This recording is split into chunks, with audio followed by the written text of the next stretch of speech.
Greetings, everyone. Pete Pardo here from Comic Book Users. Welcome to another episode of Inside the Cover.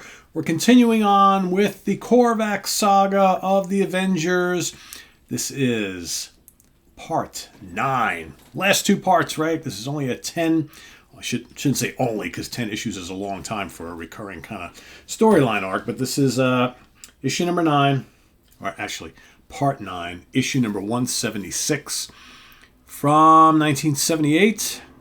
And lo and behold, this is not a George Perez cover. This is a Johnny Romita Jr. and Austin cover. So JR Jr. and Austin cover, as opposed to George Perez and Austin, who did the last few. Of course, George Perez actually and Pablo Marcus actually did the artwork on the first, was it 4 issues? 5 maybe, something like that. And then they have been kind of switching off artists for the ones after that. So, and again, Destiny Hunt.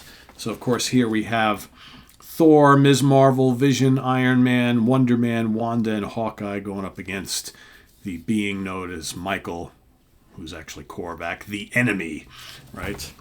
So here we've got Jim Shooter, plot, editor-in-chief, David Michelin, writer, David Wenzel and Pablo Marcus do the art on the inside of this one.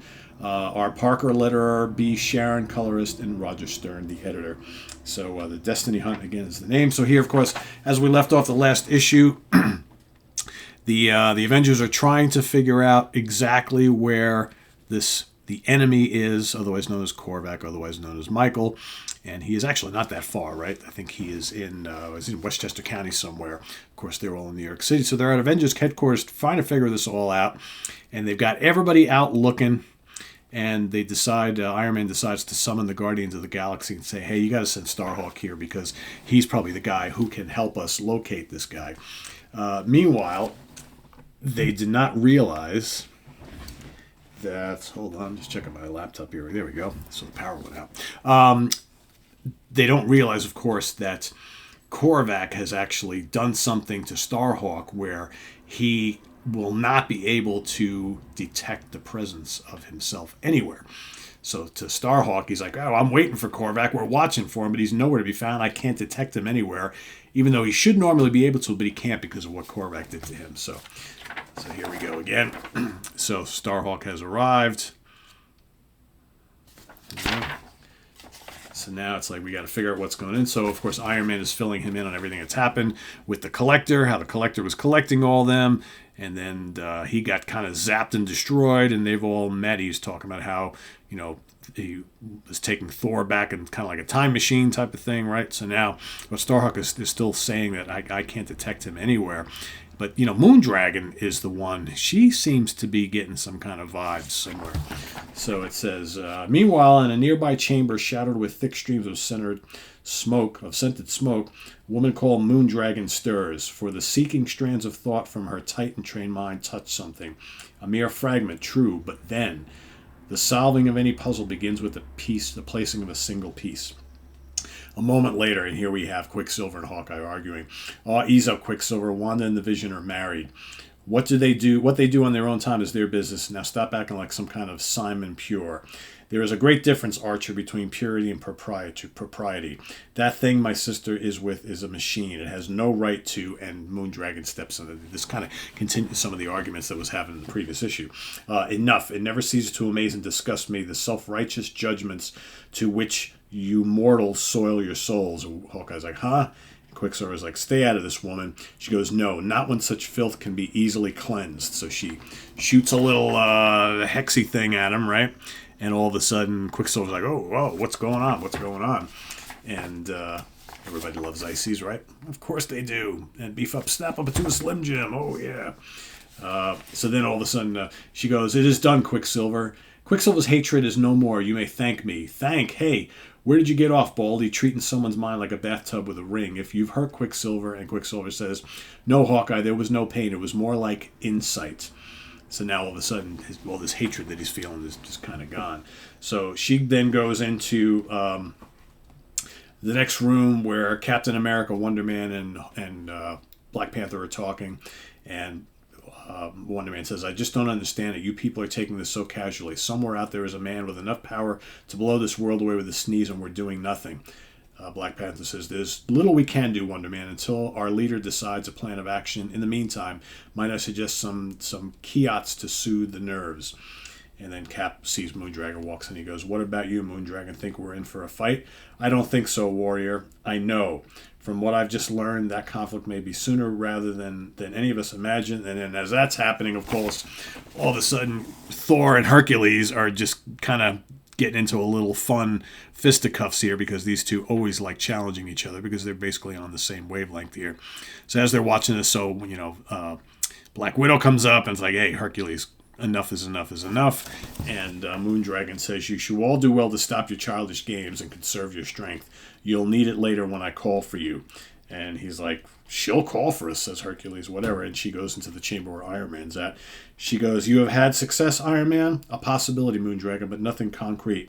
"Then we shall proceed with my discovery. I'll summon the others."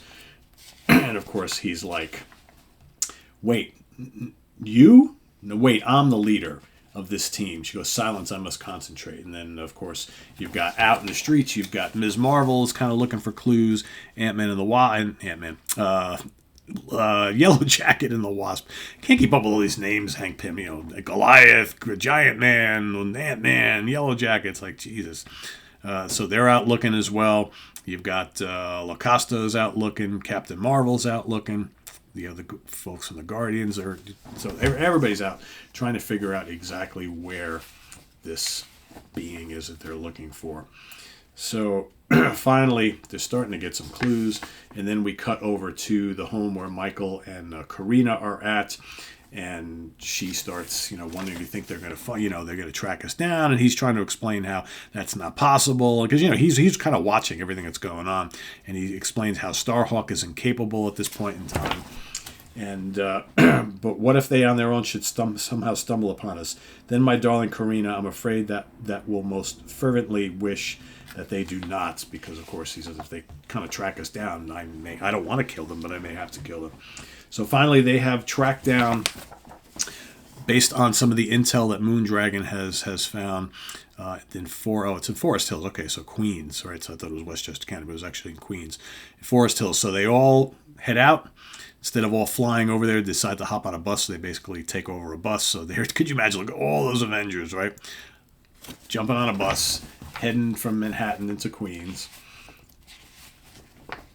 And then they get to outside the house, and all the people in the neighborhood are looking at them like, "Whoa, why are all the Avengers here? What's going on," right? So they knock on the door, and of course Michael and Karina answer the door. They said, we have some questions. So basically, what does he say to him? He goes, "I'm sorry to bother you, sir, but we've reason to believe that something in this house poses great peril to the future of mankind. May we come in? This is most irregular, but very well." And then the annoyance in the tall man's voice is not lost on the Avengers. The puzzlement in Starhawk's eyes, however, is. "Yellow Jacket, Wasp, search the house. Report anything unusual. If it matters, my name is Michael, and I assure you there is nothing here to find. For the sake of a great many of my friends, Michael, I hope you're right. But with the stakes this high, we have to make sure." No go, Iron Man and the Wasp and the Yellow Jacket come in and say, "We've checked every room, nothing but furniture, and all in good taste, I might add." So they're like, what's going on? So Hawkeye's like, "Terrific. Avengers attack suburban home, defeated by stylish decor. The tabloids are going to love this. Now wait a minute." And then Hercules says, "Dost thou mean there is to be no battle?" "Only in court, big fella, but those people on the bus are going to hit us with such a lawsuit." Iron Man's like, "No, there's something here. There has to be. Moondragon, Captain Marvel, Jocasta, use your senses. Look for anything out of place, anything." And they all say, "Nothing, no danger. I'm sorry, Iron Man." But then Starhawk says, "Enough." He goes, "I don't know what your game is, but no one makes a fool of Starhawk. For a minute you've been talking, probing, pretending to receive responses. But from whom? There's nobody here. Nobody. But how could Starhawk not see?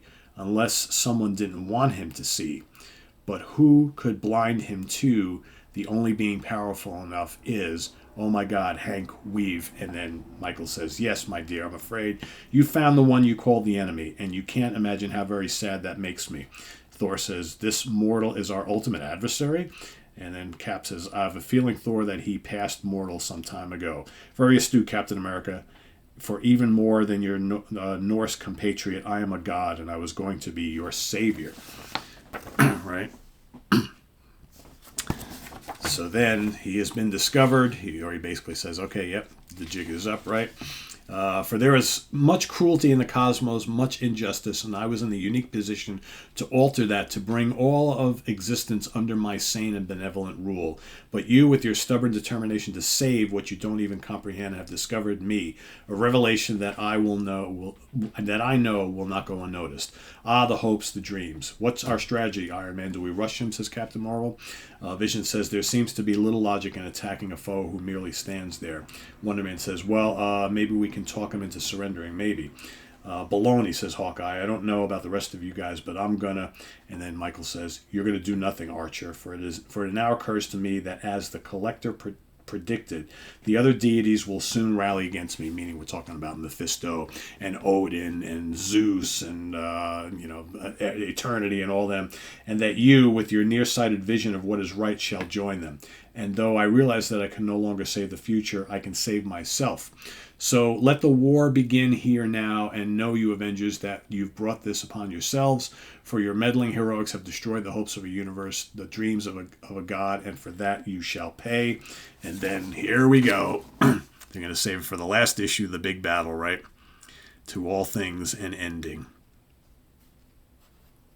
So pretty cool. I think this has been a pretty good story so far, and then the final issue is really cool as well too. And then we got some gliders on the back.